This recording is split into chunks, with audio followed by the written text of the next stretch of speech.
The first time Arden Locke saw Silas Meridian again, he was sitting beneath a 40-foot banner that read, "The cure starts here."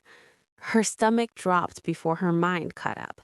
Because men like Silas Meridian were supposed to stay buried in the before money, before power, before they learned how to erase people without leaving fingerprints. And yet, there he was, immaculate, still, watching the room like it belonged to him, which it did. Helix Dominion Pharmaceuticals, 23 floors of glass, silence, and controlled hope, the kind of place where suffering was converted into stock value, and Silas Meridian owned it. Before we go any further, if you're the kind of person who listens to stories like this late at night, half curious and half afraid of where they're going, take a second and hit like and subscribe. This isn't background noise. You'll want to remember where this one goes. Arden stood just inside the boardroom doorway, her badge heavy against her collarbone. Clinical Strategy Liaison was the title they'd given her. Neutral, forgettable, safe. She was supposed to be invisible. Silas lifted his gaze and found her instantly. No hesitation, no confusion, just recognition. That was how she knew this wasn't coincidence. He hadn't aged the way normal men did. He'd sharpened. His hair was darker, swept back with deliberate restraint. His suit fit like it had been negotiated rather than tailored, but it was his eyes that stopped her. The same iron gray calm, now stripped of warmth and perfected into a weapon. He didn't smile. "Miss Luck," he said, voice smooth enough to erase years. "You're late." The room turned toward her. Arden forced her feet to move. "I was redirected," she replied.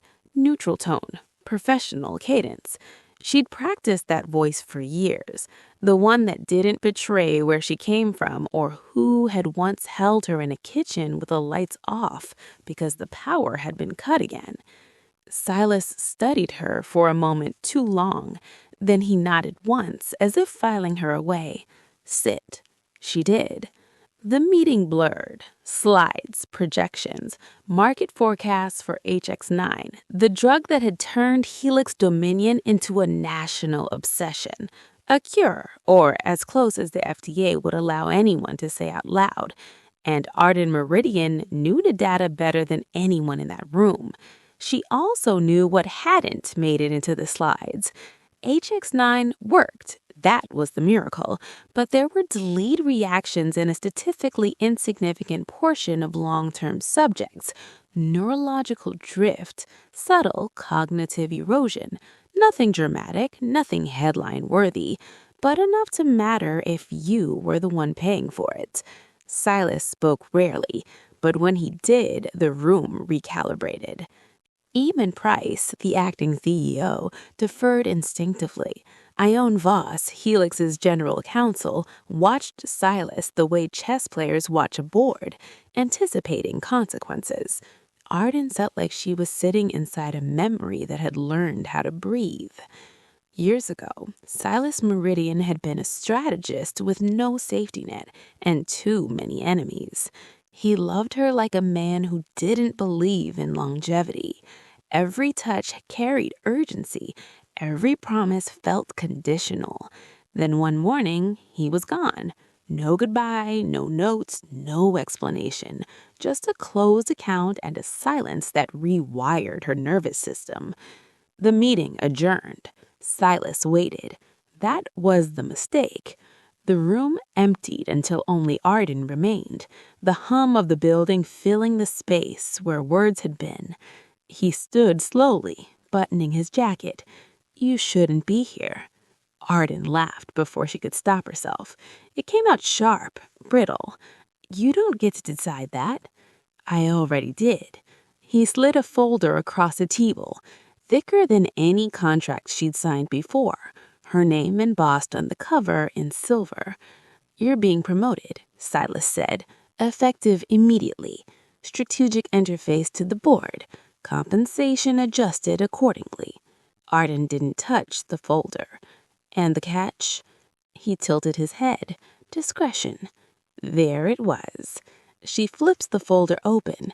Addendums, silence clauses, non-disparagement provisions so tight they bordered on ownership. You're asking me to disappear, she said. I'm asking you to stay, Silas replied, on my terms. The silence stretched. Arden thought about the apartment she'd grown up in, about working 3 jobs while finishing night classes, about learning to make herself small enough to survive rooms like this. Then she signed.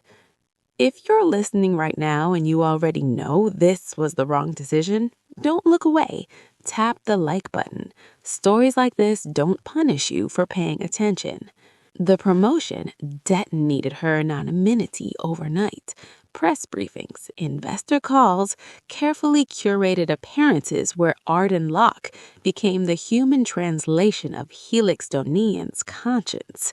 She stood beside Silas under hot lights, their shoulders never touching, the space between them louder than any scandal. He never acknowledged their history. At night, she reread the suppressed data. At night, Silas called.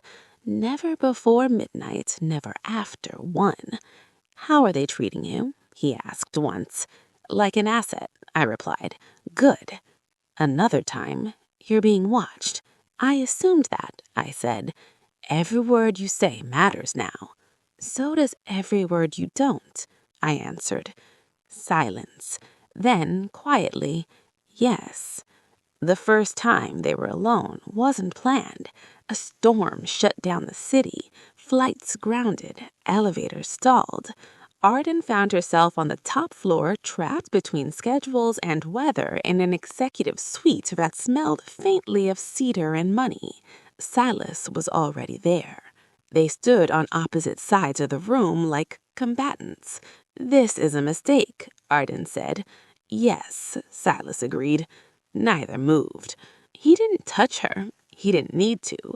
If you expose HX9, Helix collapses. The cure vanishes. Thousands lose access.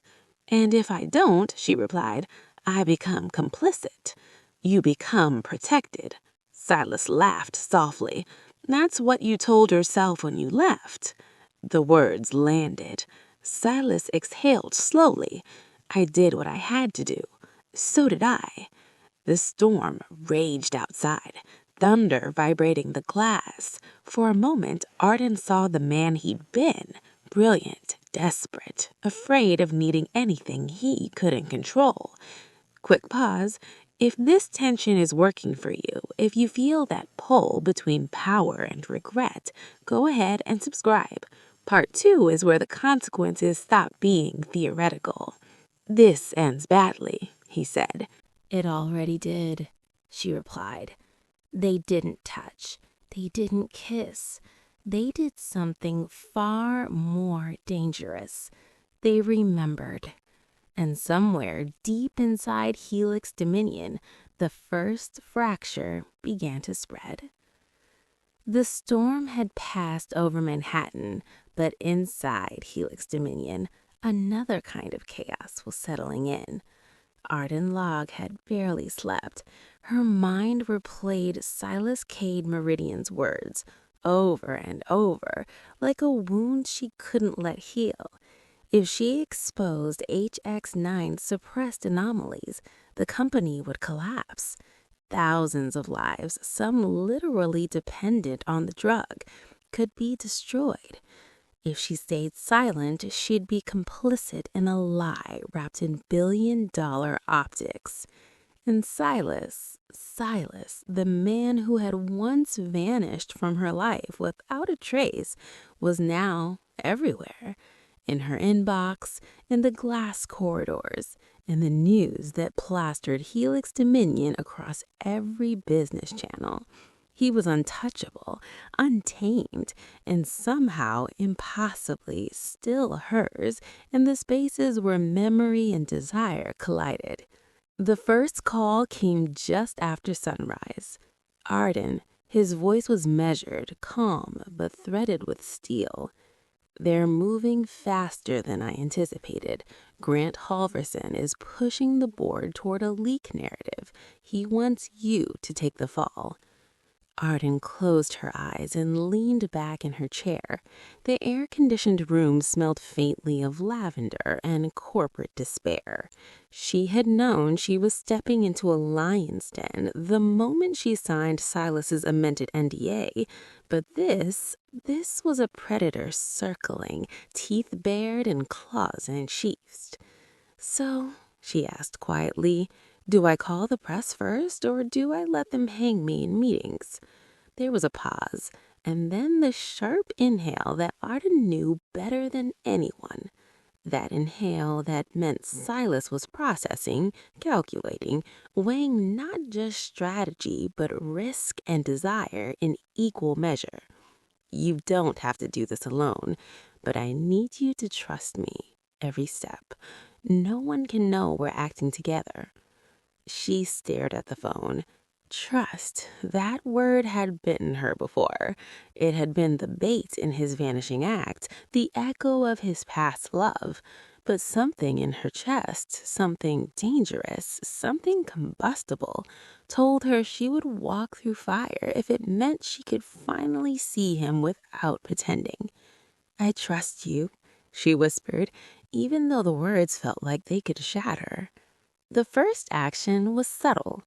Arden had spent weeks quietly compiling all the suppressed HX9 data into a secure channel, a curated presentation that didn't leak secrets, but forced the board to acknowledge inconvenient truths.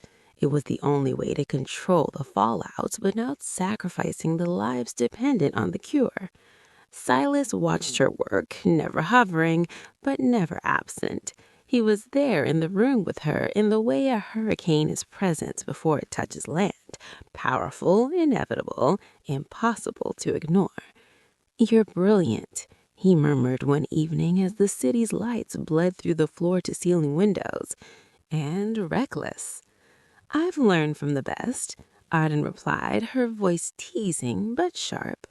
Silas smiled faintly, the kind of smile that promised temptation, power, and pain all at once. They didn't speak about the past. They didn't need to. The past was alive in the tension between them, in the small gestures, the way Silas handed her coffee just so, the way Arden lingered near his desk as if proximity alone could rewrite years of absence. Then came the board meeting.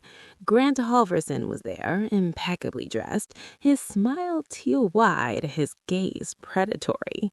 Arden noticed Ione Vaz at the end of the table, clipboard in hand, observing, calculating, and silently judging. The room was electric. Every executive knew the stakes. HX9's success or failure could define or destroy them. Silas began the meeting with precision. "HX9 has been distributed responsibly. We are monitoring long-term effects closely. Certain anomalies were documented and addressed internally." His voice was soft, dangerous in its calmness. "What matters now is transparency, not panic." Arden followed silently at first, then spoke when the opportunity arose. She presented the curated data. Every statistic, every anomaly, every minor risk highlighted, not sensationalized, but undeniable. Grant's whips pressed into a thin line. "This is damaging." "Yes," Arden replied, "and we need to manage it honestly. Otherwise, Helix Dominion will survive only temporarily, while credibility dies." Silas's eyes met hers across the table. The silent communication between them was electric, intimate. This was forbidden romance in its purest form. Contracts, class, loyalty, power, secrets, and a second chance, all colliding in one room. The board shifted uneasily. Eamon Price cleared his throat. "You're proposing transparency over control." "Yes," Arden said, her voice steady. "With control, strategic transparency. We can protect the company and protect the patients, but not if we continue to hide the truth. The room held its breath. Grant leaned forward, voice low but venomous. This will cost you everything, Arden. Silas's hand brushed hers briefly, subtle, almost accidental, but it was enough.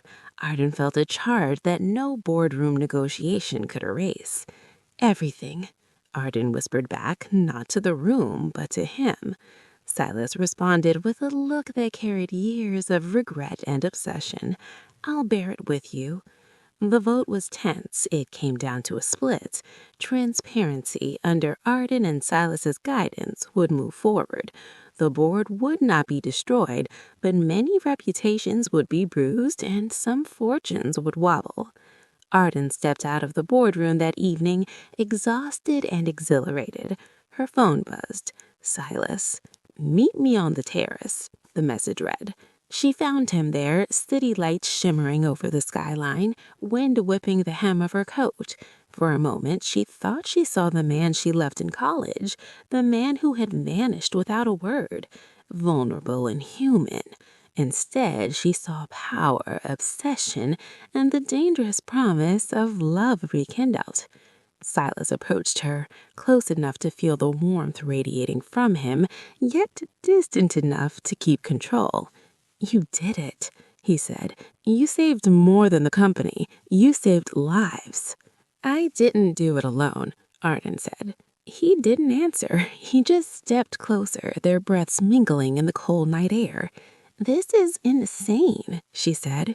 Yes, he agreed, and it's us, dangerous, forbidden, and perfectly inevitable. They didn't kiss, not yet, but their hands brushed a fleeting touch that felt like it could rewrite decades. Pause for a moment. If you're listening, if your pulse is racing with this tension, take a second to hit the like button. These are the stories that grip at midnight, the ones that stay with you long after the lights are off. The fallout was swift but controlled. HX9 Diksha and Milan was celebrated in press releases, carefully worded statements, and controlled messaging. Helix Dominion withered the storm. Arden's credibility skyrocketed. Silas's empire remained untouchable. And for the first time, Arden felt that she wasn't just surviving, she was influencing. But the price had been emotional exposure. Each glance from Silas, each whispered conversation, reminded her that the man who had once abandoned her now depended on her judgment, her discretion, her restraint, and she depended on him whether she wanted to admit it or not. One evening after the final board meeting, Silas found her alone in the executive suite. I've been thinking, he said, voice low, magnetic, about us, about what we had and what we might still have. Arden folded her arms. We have power, influence, responsibility. Everything else is dangerous. Exactly, he replied, and danger is addictive. Her heart thumped. She knew the risks. Lovers in their world never survived unscathed. Every misstep carried social, financial, and emotional consequences. Yet she didn't move away. Do you ever regret leaving me? She asked softly. He studied her, expression unreadable. I regretted losing you, but I never regretted building this. And now he leans close, just enough that she could feel the heat, but not touch it. Now I regret nothing except the years we lost. Arden swallowed. Her instincts screamed caution, but her heart remembered fire, obsession, and love too dangerous to ignore. They didn't fall into each other. They moved with careful calculation. Second chances are never simple, especially when billions in lives hang in the balance. By the time Arden left Helix Dominion for the final night, she walked away as a woman transformed. The folder of curated HX9 data sat in a secure archive. The empire stood. Silas remained untouchable, and yet they had both been changed. She paused on the steps outside, wind tangling her hair, the city glittering below. He appeared behind her, unannounced. She didn't turn immediately. "You did what no one else could," he said. "You saved more than a company tonight." "I saved myself too," she replied. Silas didn't respond. Instead, he let the moment linger. Silent, electric, a promise unspoken, a history acknowledged. And then he let her go. Months later, Arden watched Helix Emilion from a distance. The cure was out. Imperfect, yes, but real. And she was free. Silas remained legend, untouchable, yet somehow tethered to her memory in ways money and power could not erase. This is the end of their story. There's no sequel, no escape, just the consequences of ambition, love, and risk. If you felt that tension, that dark, irresistible pull between power and obsession, hit subscribe now and join the community that craves stories like this, because they're not just entertainment, they're an experience you won't forget.